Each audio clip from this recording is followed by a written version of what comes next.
Hello, everyone. I'm Ellie from Nourishment Redacted, and welcome to Lioness Lifestyle Live. This is a show where we honor a keto, carnivore, or meat-based woman. They share their experience, their healing journey to inspire and bring our community together. And I am Cristie from Meeting Wellness. It's so nice to meet with each and every one of you this evening. We've all been inspired by someone's story, and we believe here at Lioness Lifestyle that sharing stories is one of the very best ways to help people who are sick and without hope. And I'm Adrian, Biggest Loser Carnivore, or whatever you want to call me. Thanks for joining us tonight. We want this place to be a place where we lift each other up, where we share the stories of healing through diet, and that there are so many things that are possible.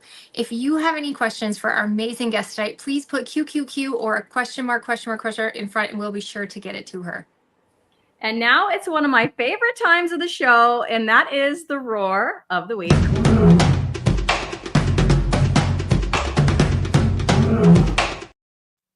All right, this one's long, but very fitting for this show because this was the inspiration for this episode coming from Jessica Todd. I hope she's watching or catching the replay, but she said, "Thank you all for sharing and your updates. I relate to each of you in different ways and appreciate all of you sharing your experiences. I'm a parent of an autistic ADHDer who is type 1. He's been low carb for a few months to help regulate blood sugars.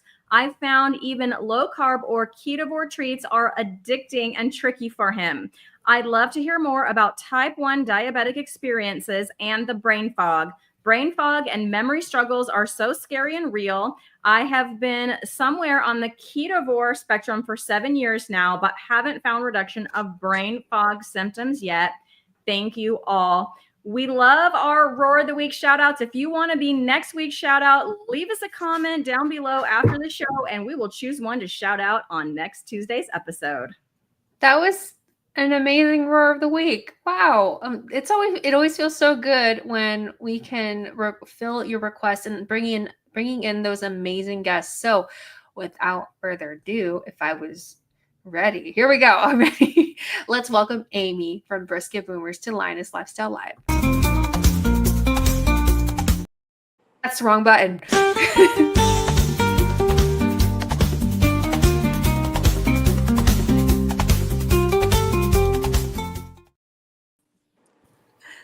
Hello. Welcome, Aimee.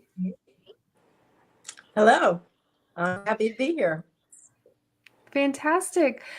We would love for our audience to get to know you. Could you share with us who you are, your health journey, and finding the carnivore lifestyle? Sure. I will try to make it short because it's a long journey, but I will see what I can do. And I have notes, so I have to put my reading glasses on. I am 70 years old. I know some people just say 70 years young. I could say that. But I'm 70 and I've been a type 1 diabetic for 54 years. I was diagnosed when I was 16 years old, and I don't want to leave anything out, but I kind of did what the doctors told me to do, except that when they gave me a diet, they told me to eat 6 bread exchanges every day and to be on a 2,000 calorie diet. And I looked at the sheets that they gave me at the hospital, and I'm like, I would get fat if I ate 6 pieces of bread a day. They don't know what they're talking about. I guess I'm in charge of what I'm going to eat. And that's been my way of doing it ever since. I figured that the medical, they helped me a lot, but they didn't know. And I knew that from the beginning, even at 16 and even in 1971. So before I was diagnosed as a child, I had severe constipation and severe headaches. And I grew up with those 2 things my whole life. When I was diagnosed, I had been on antibiotics for acne from 15 to 16. And then I got very sick with what you get when your when you're about to be diagnosed with type 1 diabetes, you get very thirsty and you pee a lot. And I lost 15 pounds. And that's what the diagnosis looks like, or that's what the onset of having type 1 diabetes looks like.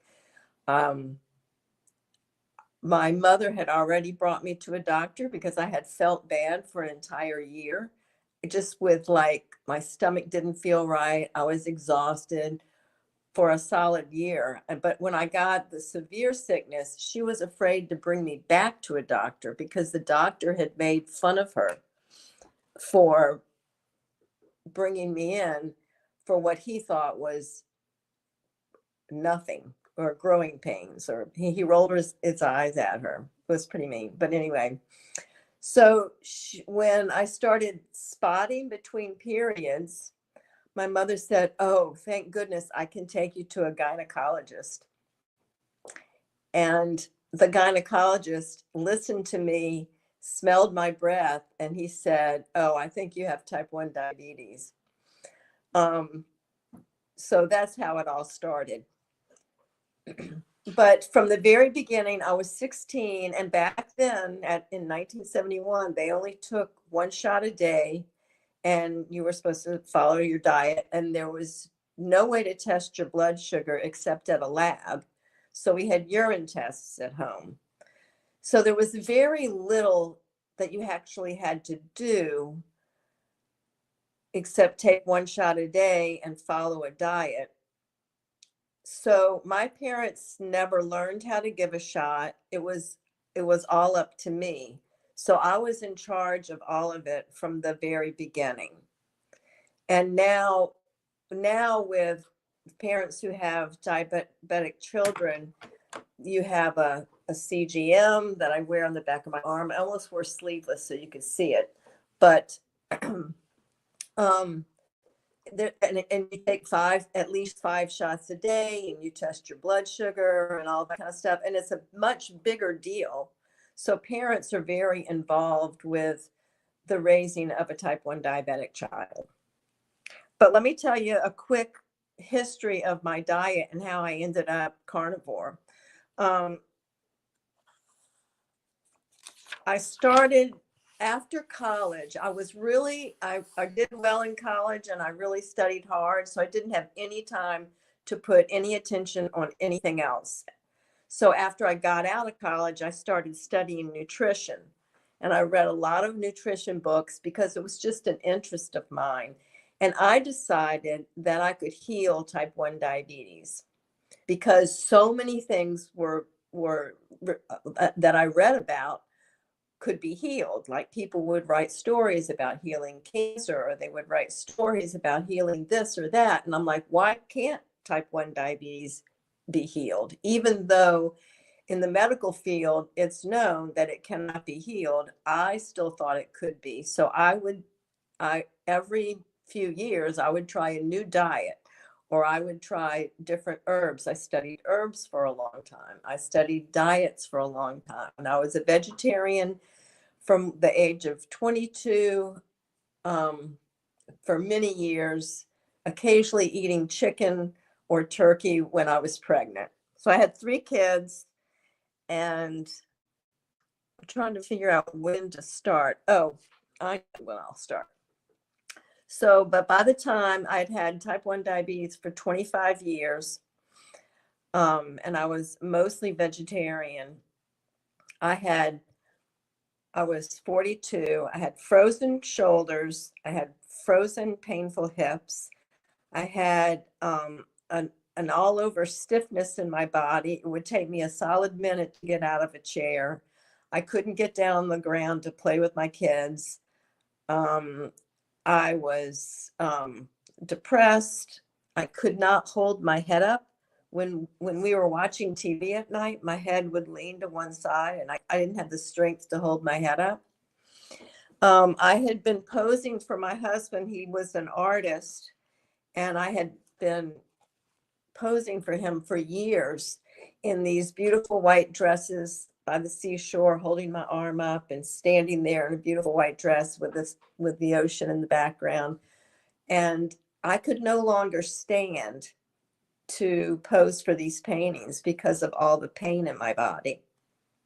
So then I had to start posing, sitting at a table in a chair in my white dress. And they were beautiful, but no longer could I stand.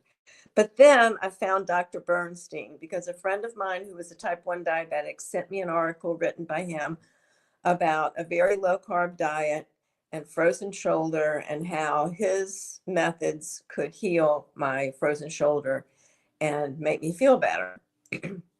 So I ordered his book as soon as his book came out. I ordered tapes. They were offered at the end of the article. And I sent off for these cassette tapes done by Dr. Bernstein explaining his method. I went from 1 shot a day. The very next day, after listening to the cassette tapes, I did 5 shots a day. I went very low carb. And then that was in June of 1996. And then in September, his book came out. And so I followed that very, very carefully. And I still recommend his book. It's called Diabetes Solution. And you are allowed no more than 30 grams of carbs a day. So you eat 6 grams of carbs for your breakfast and 12 grams for your lunch and 12 grams for your dinner. And it took me about maybe 2 months. All my skeletal issues cleared up. I had no health issues at all. My depression went away. I felt pretty good. And my A1C improved. So I was pretty happy. Although in the back of my think this is a maintenance diet, it's not healing. But I did the diet, and I was so afraid of red meat because I had been a vegetarian for so long that I did the Dr. Bernstein diet with chicken and turkey and tuna. It's funny to me now, but that's what I did. And I stayed on that diet very strictly for 7 years.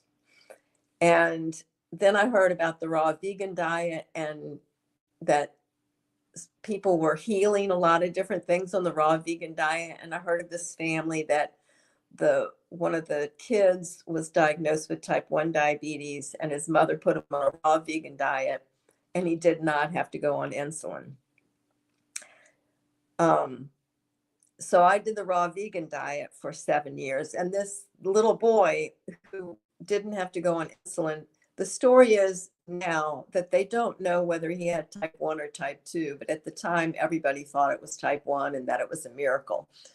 But anyway, that was that story. I stayed raw vegan for 7 years, and it started deteriorating my health. So I went off of it, and my whole family started with keto. So I was raw vegan for 2003 to 2010. And then I went keto.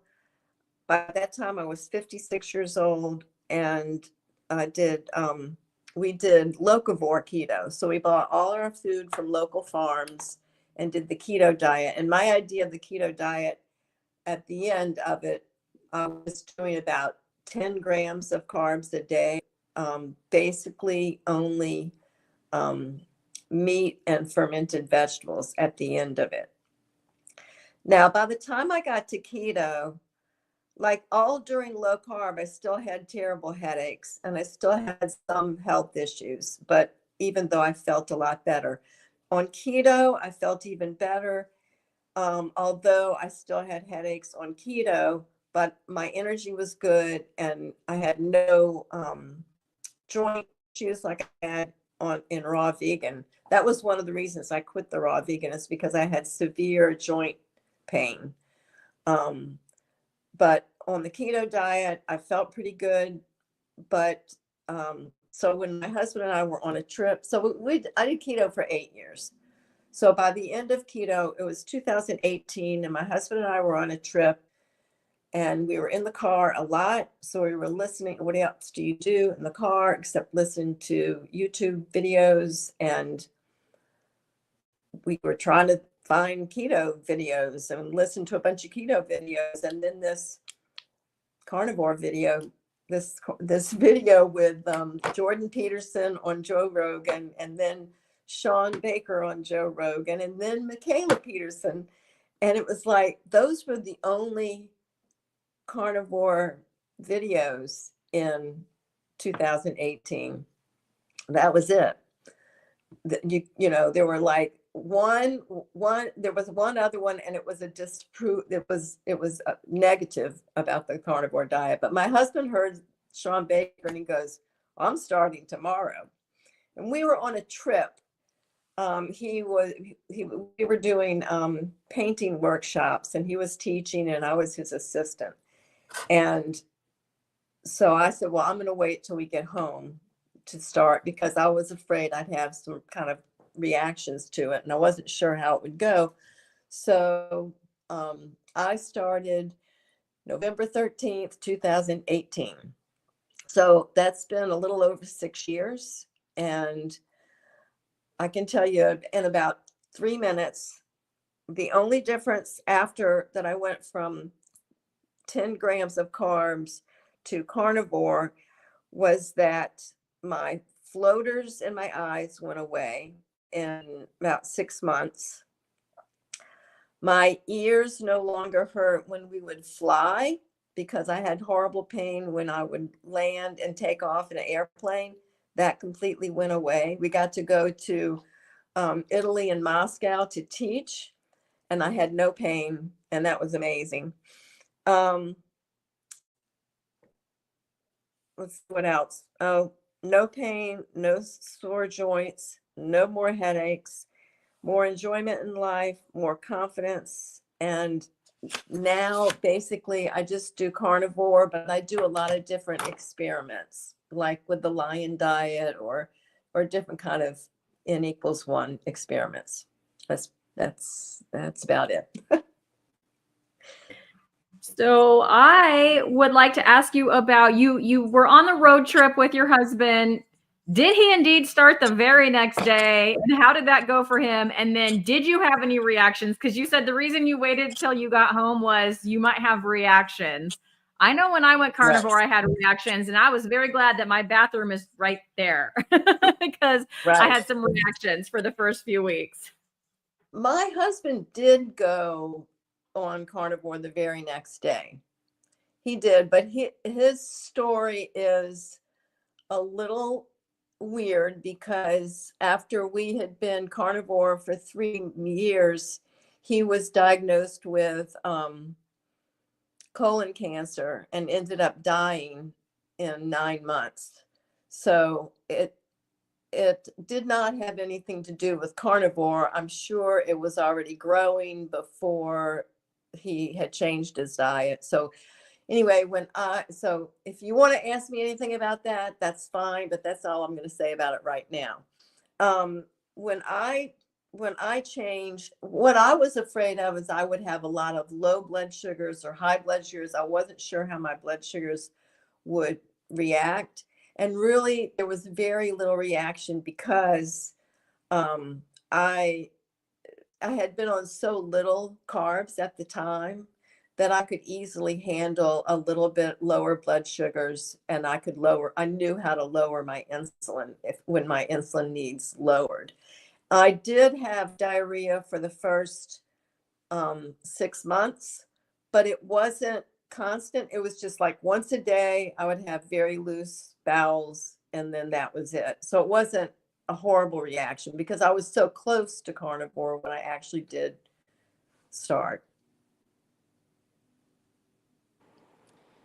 So I'm very ignorant when it comes to type 1 diabetes, but can I tell you what I'm seeing that is very sad to me is in my community, I know like at least 4 kids that are type 1 diabetics, and I feel like it used to be very rare.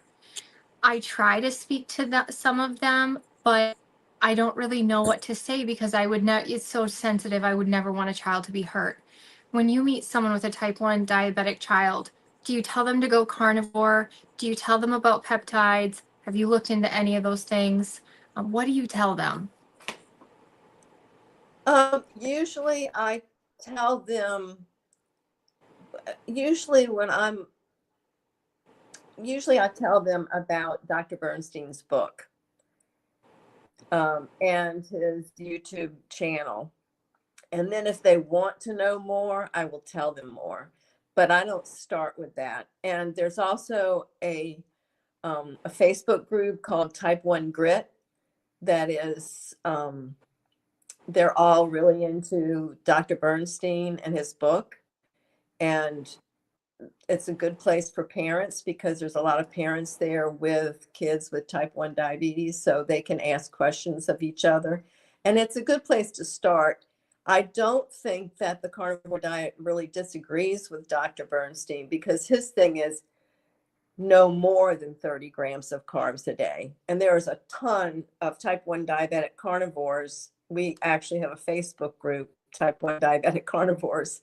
They all started with, not all, but most of them started following Dr. Bernstein and then just kind of found themselves in the carnivore space. So it is hard to talk to parents of type 1 kids because they're very sensitive, because it's really hard to be the parent of a type 1 child because it's scary. Insulin can kill you if you dose it wrong. And that's what's so weird about this disease is you've got this insulin, this stuff that I carry with me everywhere I go that I have to take several times a day. And if I take too much of it, it can kill me. There's not very many diseases like that. It's just, and so parents are terrified, and they're terrified of, you know, if your kid's blood sugar goes low in the middle of the night and you don't catch it, your child could die. Or I could die. You know, if I take the wrong insulin, I make a mistake, don't realize it, and I go to sleep, I could die. That's one good thing about having a CGM because you have an alarm, but I didn't always have that. I've only had this for 2 years. So you have to be extremely careful with your doses. That's why, and that's one of the biggest reasons why the carnivore diet or the very low carb diet is so helpful in type 1 diabetes because you're eating so few carbs, your insulin doses can be very, very small. So they're not dangerous. Even if you miscalculate by a little bit, it's not enough to kill you because you don't take enough. When people eat high carb diet, when a type 1 diabetic eats a high carb diet, they might take 10 or 12 units for a meal, even more, maybe 20 units for a meal. And I take 1 to 2 units for a meal. And my total dose for the day is about somewhere between 8 and 12 units of insulin, so that I feel safe even if I've miscalculated by a little bit. It's not enough to cause me harm, and I can easily raise my blood sugar with one of my little candies that I always have with me that are 1 gram of carbs will raise me 5 points. In American, so the units are different for Americans and for other countries. So it's kind of, we're used to it. But anyway, so my blood sugar right now, I can check it on my thing right here. It's 103. That's a good number. But I can check it at any second. That's my CGM. So that's pretty cool. Yeah, I recently we had my mother-in-law stay with us, and she's type 1 diabetic. I messaged you privately about that, and her blood sugar is a mess. Like, it is a complete mess, and unfortunately she does not want to change. She kind of can't change right now. She stopped herself, you know. You were mentioning how much of a dose Am I still here? Oh, is she still here? Aimee, are you still with us? I can hear you. I don't know what happened to Okay. my picture. All of you went away for a second. Okay. Oops. So basically, while you do that, my question was like, how has your insulin needs changed over time with carnivore? I know you were saying how much you need to take now, but is it like a drastic change from like the low carb or vegan even? So I know you can't see me, but can you hear me? Yes. What do I do? The worst case scenario is you have to exit out and come back in. That should probably fix your problem.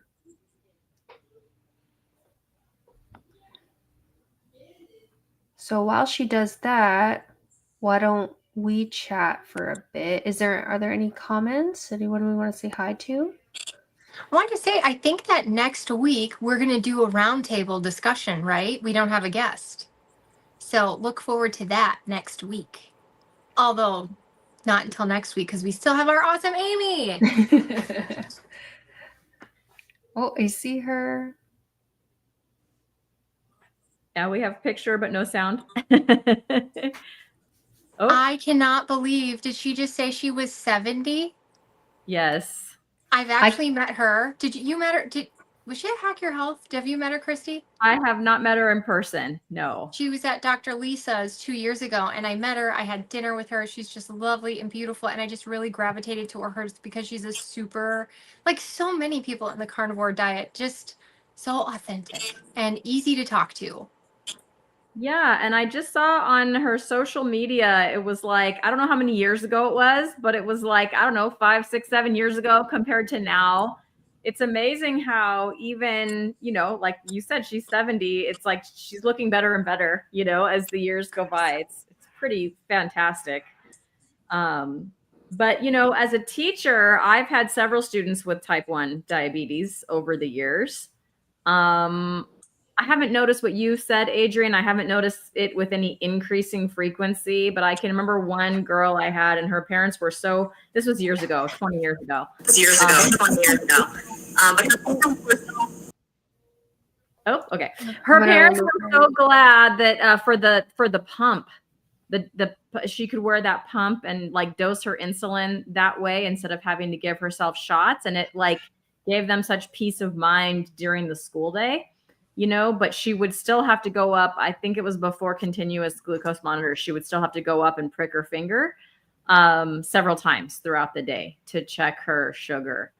Yeah, we have one this year, but not in my classroom next door. So he's always walking back and forth, you know, to the office to do that. Do you guys have the food mapping where they can map out their lunches, their school lunches, based on how much insulin they're taking? I don't know. That's a good question. We didn't when I had that other girl, the girl in my class, but that was years ago. I just remember I had to know like the symptoms to look out for. Hi, welcome back, Aimee. Are we all good? We were just talking about my experience with type 1 diabetics in my classroom over the years. Your sound never went off, so I got to hear everything. Oh, that's funny. Okay. All right. So where were we? I think Aimee was talking. Oh, I don't remember what I was talking about. I think we're just talking about how difficult it was for parents of type 1 diabetic kids.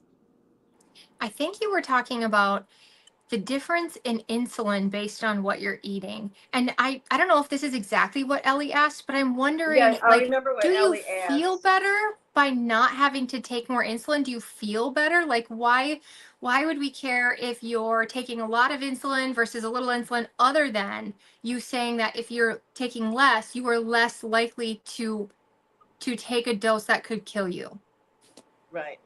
Well, okay, so if you ever listen to Ben Bikman or any of or Tony Hampton, any of the metabolic doctors, they talk about if you have high insulin, it can cause all kinds of issues.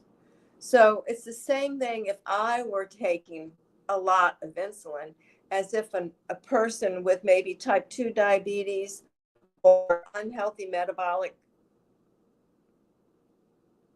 whatever you call it, insulin resistance, that can cause a lot of health issues. It causes weight gain. If I ate a diet where I needed a lot of insulin, or if I became insulin resistant, because you can actually have type 1 and type 2 diabetes at the same time, and you can become insulin resistant and you gain a lot of weight, and it affects your heart, and there's so many other issues with your body that it's not good for.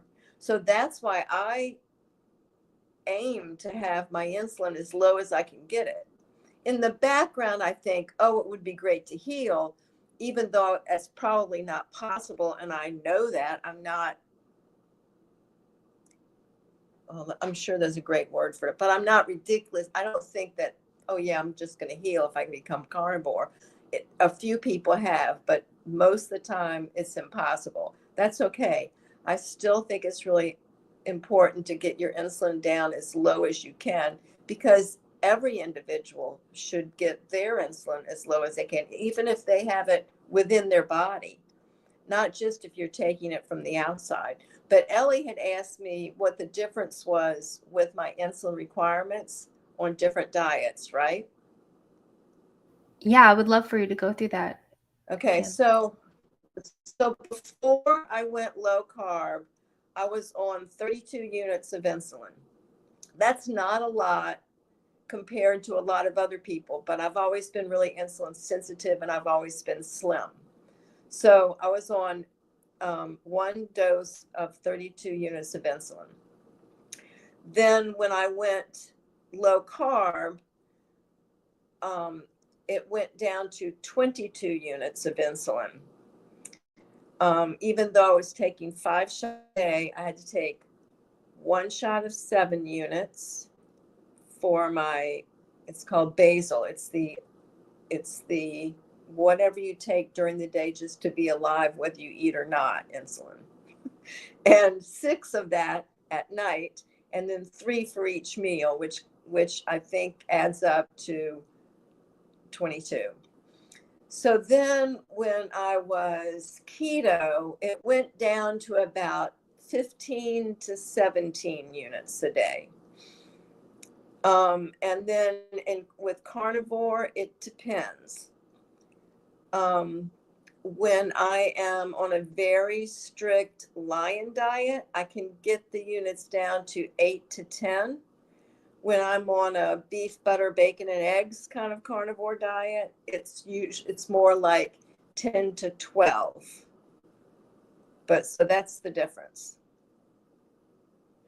But I also, I'm not going to say I'm very active. I'm always confused about that. I walk about 7 to 9 miles every day, and I do body weight exercises in the mornings. But I don't lift weights. I just do body weight exercises. So I'm active without being extremely active. but the walking is amazing how good it works with keeping my insulin needs down. I was hoping you could talk a little bit more about that, because I follow you on some social media and you talk about walking a lot. And even like where you live, it gets super cold, especially for someone like me here in Southern California, talking about, what I don't even know. It was like, in the single digits or something, and you're out there just walking, and you even in very low temperatures try to get some time outside. Can you talk a little bit more about that and why you're so adamant about getting those miles in every day? Sure. So yes, I live in Maine. It's cold in the winter. During the summer and the spring, it's amazing. It's the best weather ever. It's so beautiful. And I just walk outside like a lot, and I get the magic number right now is 7 miles. But during the winter, my kids gifted me for Mother's Day last year a walking pad and a standing desk. So I do take my dog out in the morning, no matter what the temperature is, for 1 mile. So I live close to a college. So I can walk down the street and then I walk around the pond and back to my house, and it's 1 mile.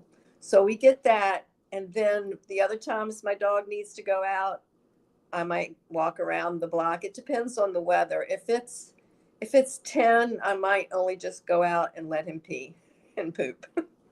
but then I make up the difference on my walking pad. And what's been fun is I'm ridiculous about watching carnivore YouTubes. So I will just put a YouTube on and walk and watch the whole thing. And that's what I do when I'm walking. When I'm walking outside, I've got my earphones on and I'm listening to a YouTube video of a carnivore. And I love it. It's great. It's fun. But now my walking pad is right in front of my TV. My TV's on the wall and I can watch. I mean, I probably was walking while I was watching your last Lioness Lifestyle and watching you, and you were highly entertaining.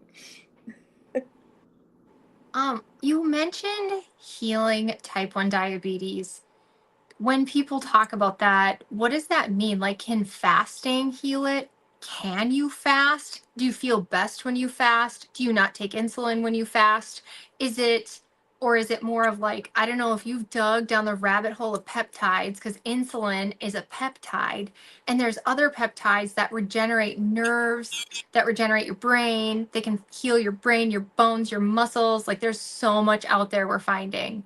What does it mean to heal type 1 diabetes?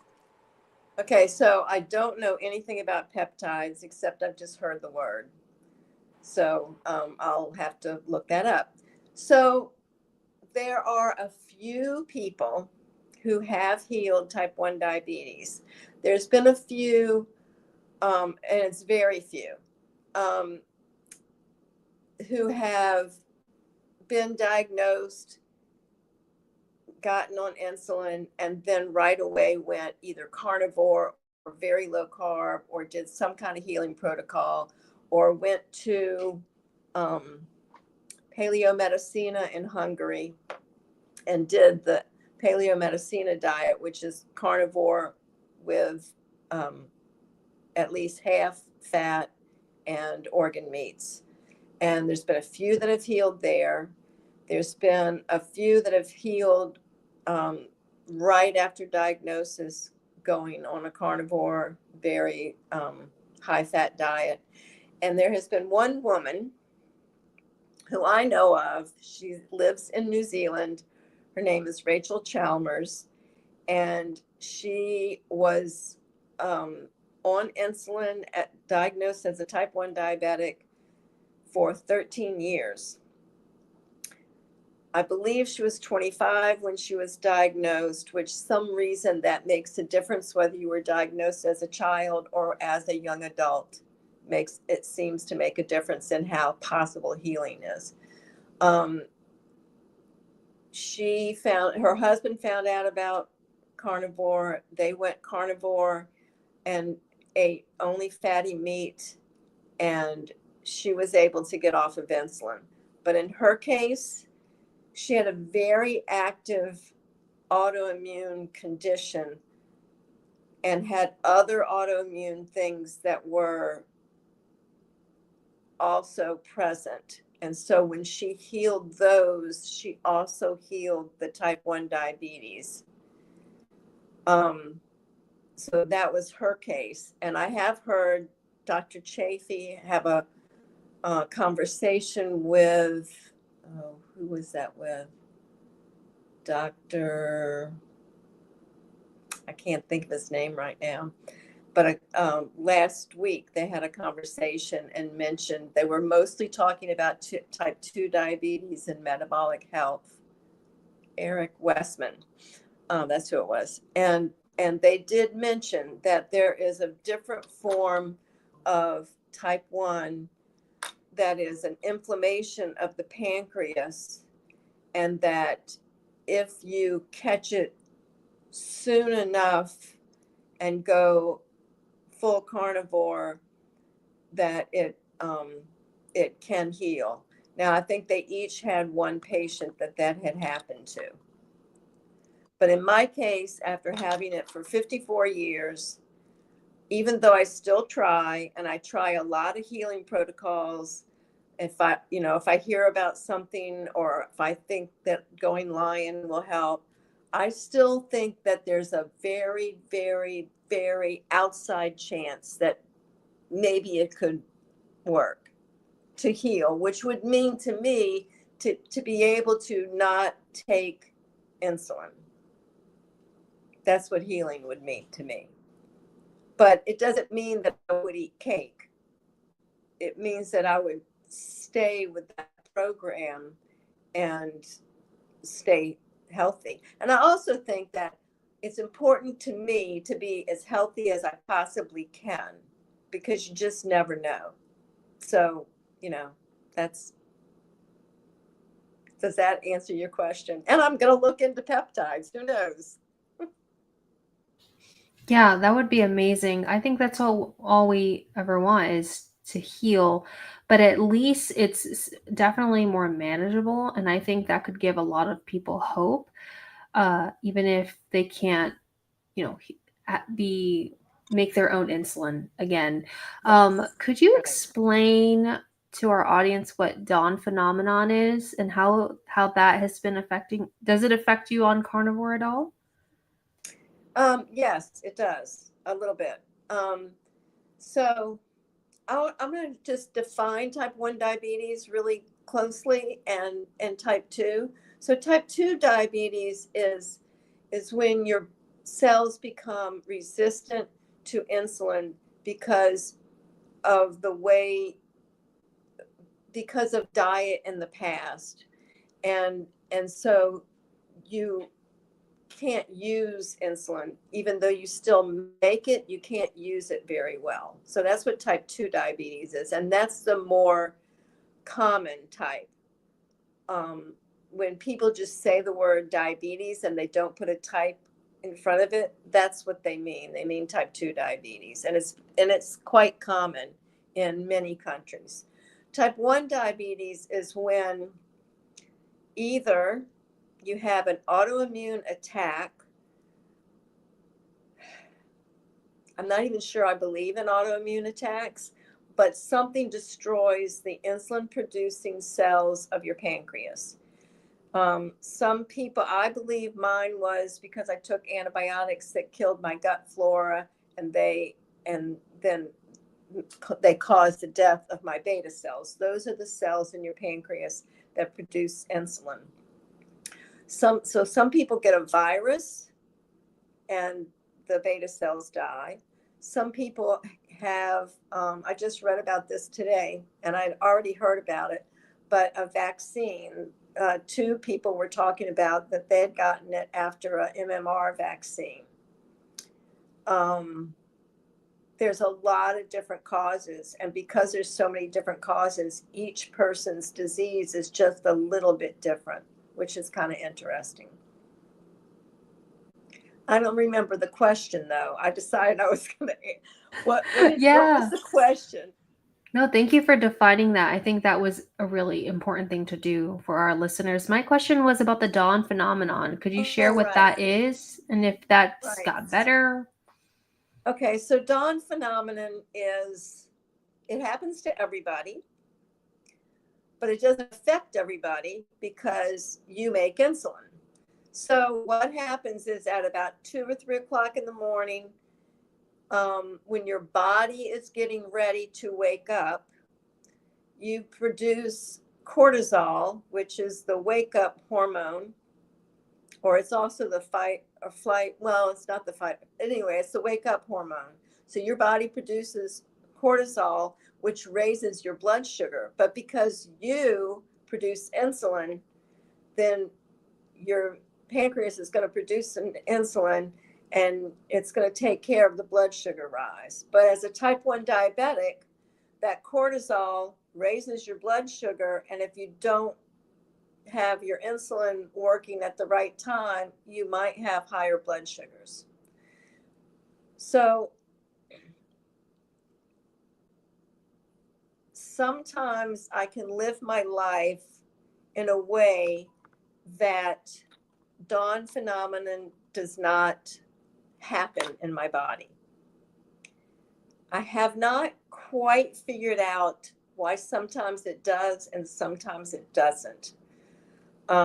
It may be stress. I don't know, but I've gone long stretches where I don't ever have dawn phenomenon. And there's another thing that people get really confused between dawn phenomenon, because that starts at about 2 in the morning and goes till probably 4 or so. There's another thing called foot on the floor, and that's another cortisol rise, but it happens when you wake up. I don't even have to put my feet on the floor. When I wake up, if I don't take insulin right away, my blood sugar starts rising.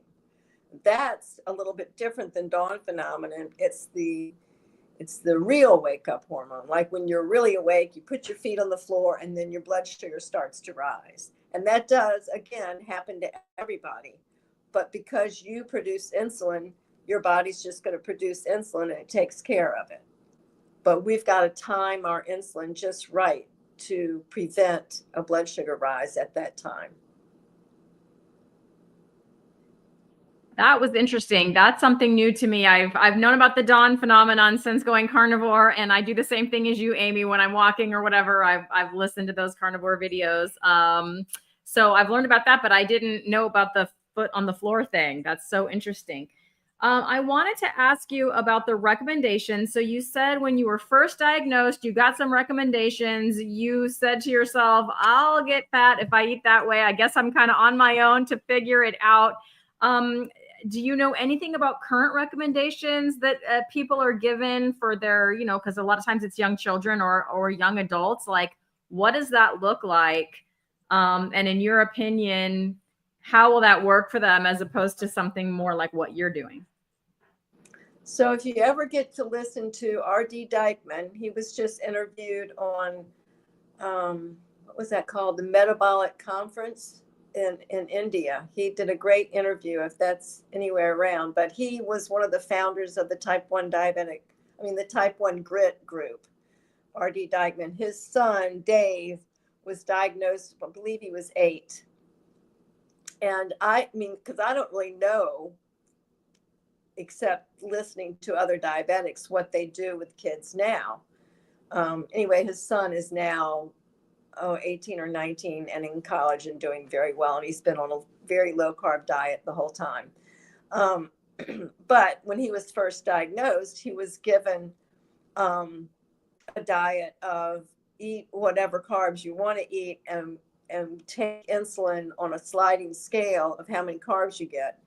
And so it's mega doses of insulin and it's a lot of carbs. And some doctors will tell a diabetic to eat 60 carbs for every meal.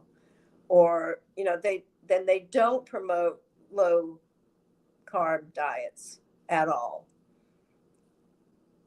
The ADA has finally admitted that it might be appropriate, but it's not part of their plan. And that's why several of the carnivore doctors, and Dr. Berry started it, I think, but they're going to do an American Diabetes Society. And that's coming out soon. I wanted to give you a little bit of hope, and that is I shared a video in the chat, and our chat got really fast, so I'm going to share one more. There's a video with this guy named Dave from On the Pen, and he interviews a physician group who have this treatment for insulin resistance, and what he said was that insulin resistance is caused by nerve damage in the digestive tract that stops the signaling from going appropriately. And that's kind of what you said. You think type 1 diabetes, like some kind of autoimmune where the cells aren't there anymore. Is that what you, like something's destroyed and so the signaling's not there? So for type 2, they believe they have a treatment and it's non-invasive and it requires going in with some sort of heat or some sort of laser device, and they can heal the nerves and cure, and you don't have to be put to sleep or anything. So I just want to throw that out there that I believe we are on the cusp of fixing this. That's what I believe. But Well, you mean type 1 diabetes? Because for type 2, you wouldn't have to do that. Type 2 can be healed by just going carnivore. I mean, I believe symptoms can be avoided by testimonies. going carnivore, but the damage is still there. So the second you eat any carbohydrates, you're still insulin resistant. Like the engine's still broken. But they're showing that it's not necessarily diet. Like this is where it comes in of like, did the seed oils cause it? Like what caused this damage? Because they're saying in this video that it is actual nerve damage causing the signaling to be off, and they're saying that they can heal it. So I just believe both of them, there's damage, and both of them, I think we're on the cusp of potentially being able to heal it through some kind of treatment, and I'm just going to keep praying for that. But my question is, are there times in life, like let's say a real stressful time, your cortisone, your hormones, do your hormones affect this? Like, is it harder to manage this during menopause? Or is it pretty simple, you know, your diet, your exercise, you stay a routine, and it's pretty simple? Or is it tougher during times like menopause, stress, death in the family, things like that?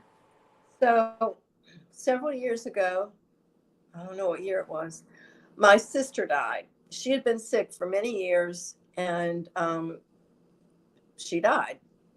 And it was very stressful. And every time I looked at old pictures of us and I looked at pictures of her, my blood sugars would go up to 200. So that was interesting. I learned about grief. When my husband died 3 years ago, I somehow did not have a blood sugar reaction and didn't have problems with my blood sugar. And I don't really understand why when I did with my sister, but I did, maybe because I had already had the experience of grief affecting my blood sugars, I was able to prevent it. I don't know, but I made a list the other day because I had an unexpected 187 after breakfast in the morning. I couldn't figure out why. So I was writing an Instagram post about it, thinking of all the different things that can make your blood sugar high. So I'm going to read my list. So sickness is the first one. If you get sick with the flu or even a cold in anything, your blood sugars can go up to 200, and you become very insulin resistant. So you might take insulin, but it's hard for that blood sugar to come back down, even taking insulin for it. Number two, if your insulin doesn't go in correctly. So, you know, I have syringes. I take my insulin with syringes. A lot of people use pumps, but sometimes you can take the syringe and you're looking for a fatty place to put it. And I do it a lot of times in the back or the back of my arm. And one day I put it in the back of my arm, and I think I accidentally hit the metal of my CGM, and I pulled the needle back out and it was bent. So I didn't even know if I had gotten insulin there. So that's another reason why your blood sugar might go high, because maybe your insulin delivery, a lot of times with pumps, people get scar tissue built up, and the insulin doesn't go in as good in the scar tissue. And that's one reason why I don't want to pump, is because it creates scar tissue. You can have insulin if it got too hot. It sat in your car and got hot.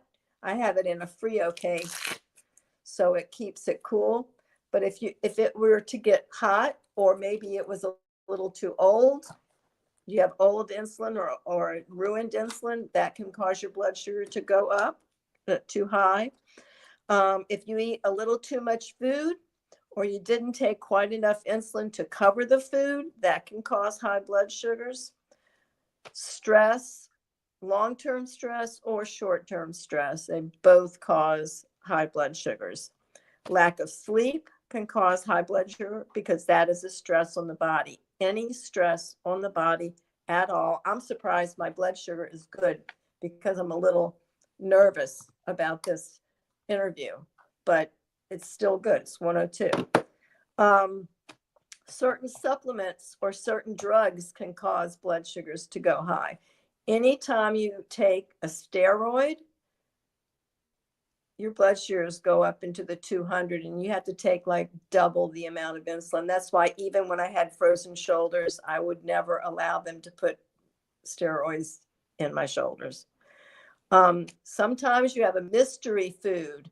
Say you go out and you eat something and you're not sure what's in it, and maybe there's sugar in it, but you don't know because you're at a restaurant, you have no idea. That can cause your insulin to go up. Non-native EMFs or blue light, too much blue light or EMFs can cause high blood sugars. Puberty, it wasn't on my list to begin with, but somebody mentioned that in my post, that puberty is a lot of high blood sugars and you have to take a lot more insulin if you're going through puberty. So hormones, your cycle, pregnancy, or growth hormones all can cause high blood sugars. I don't remember having high blood sugars during my cycle because I wasn't paying as close of attention as I am now. And I don't even remember because I was 52 when I went through menopause. I'm 70. I don't remember about my blood sugars during menopause. But I have heard from other women that it can be a real problem. I just don't know for myself.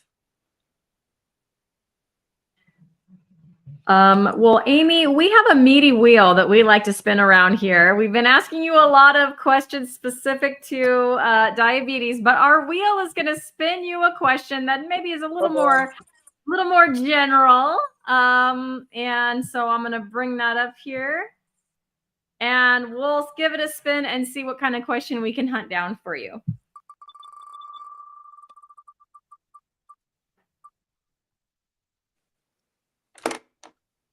All right, here's your meaty question. Are there any specific types of meat or sources that you prefer to include in your diet? That's an interesting question. I prefer beef. I don't eat chicken or other poultry. And I prefer beef. And I don't love fish or seafood either. I love the idea of meat from a local farm. And in Maine, it's really easy to do that. Although recently, since my husband died and I lost his income, I don't usually spend extra money on local meat. But I've recently found a Amish store, and their meat is so good that I'm thinking about transitioning to eating more or all of my meat from that store. But I'm not sure it's going to work out. We'll see. Yeah. Thank you. Great answer. Awesome. I want to share some of your social media. Will you tell us about your Instagram, your YouTube channel, Facebook? Right. So I am Aimee Fields Perrin on both Instagram and Facebook. Instagram, I used to be the butter eater _T1D, but I changed it to Aimee Fields Perrin. I'm losing my voice. When I decided I wanted to skip butter for a little while. Anyway, but I really, I post all my food and all my meals on Instagram and talk a lot about type 1 diabetes and other fun stuff. I started my YouTube channel. It's called Brisket Boomers. My kids helped me with the title. That was my daughter's idea. I started it because I wanted to tell the story of an older person who was living life well as a carnivore, because a lot of people that are my age are afraid to do anything that doctors disagree with.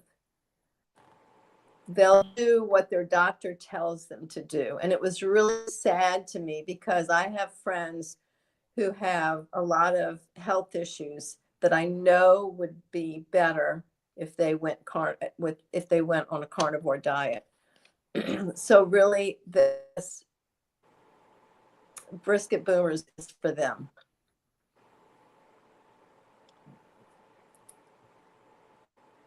Uh-oh. Uh-oh, The what button happened? pusher's gone. Oh, there she is. Where are we? I'm sorry. I lost internet. She was just sharing her social. So I think it's time for us to roar. Is that right? Did we warn you? I've heard. At the end of every show, we symbolically roar because we are powerful meat-eating women. All right, everybody, get your roars in the chat and we'll pop them up. All right. Ooh, I like it, Ellie. Did it come up? It did. It did. Oh, there it is. Oh, that's awesome. I made Nice. All right. 3, 2, 1. Wait, that's a dog. You're not the button pusher today. No dogs, Ellie. Come on now. How long have you been on the show? Since the beginning. What the heck? 74 episodes. Ellie, can you push the button? Can you continue being the button pusher that you are? The amazing button pusher. Oh, you want me to pull? Oh, yeah. Hold on one sec. Sorry. All right, we have Barb. That's a great really good one, Barb. Fantastic. That's me. Chris, that's you. We have Karen. Let me turn this off. Hold on. It's a new thing. I just added it, so I'm glad it's working. Come on, guys, write in your roar so we can pop you up on screen. We have Aaron. Oh, no. Eric's picanha is frozen. That is so sad. I have some waiting for me after this. I'm gonna go eat it. It's not frozen. Buttery scrambled eggs with cheese. Oh yeah, on my lap, ready to go into my belly. Fantastic. This was so awesome, Aimee. I don't know if prior to me coming on or anything, this isn't like a super talked about topic. Not that I've seen of anyway. So thank you so much for enlightening us. This was really, really interesting. Well, thank you for having me. It was a blast. Yep. Just like Adrian said, we're so happy to have you on with us. And like Adrian said, I'm going to quote you again, Adrian. We got a special episode coming up next week where we'll have a roundtable discussion. And I'm looking forward to that one. I know the last one was a hit, at least according to you all in the comments. You seem to enjoy that. So I'm looking forward to seeing you next Tuesday for another awesome episode, roundtable version of Lioness Lifestyle Live. Good night, everybody. Good night.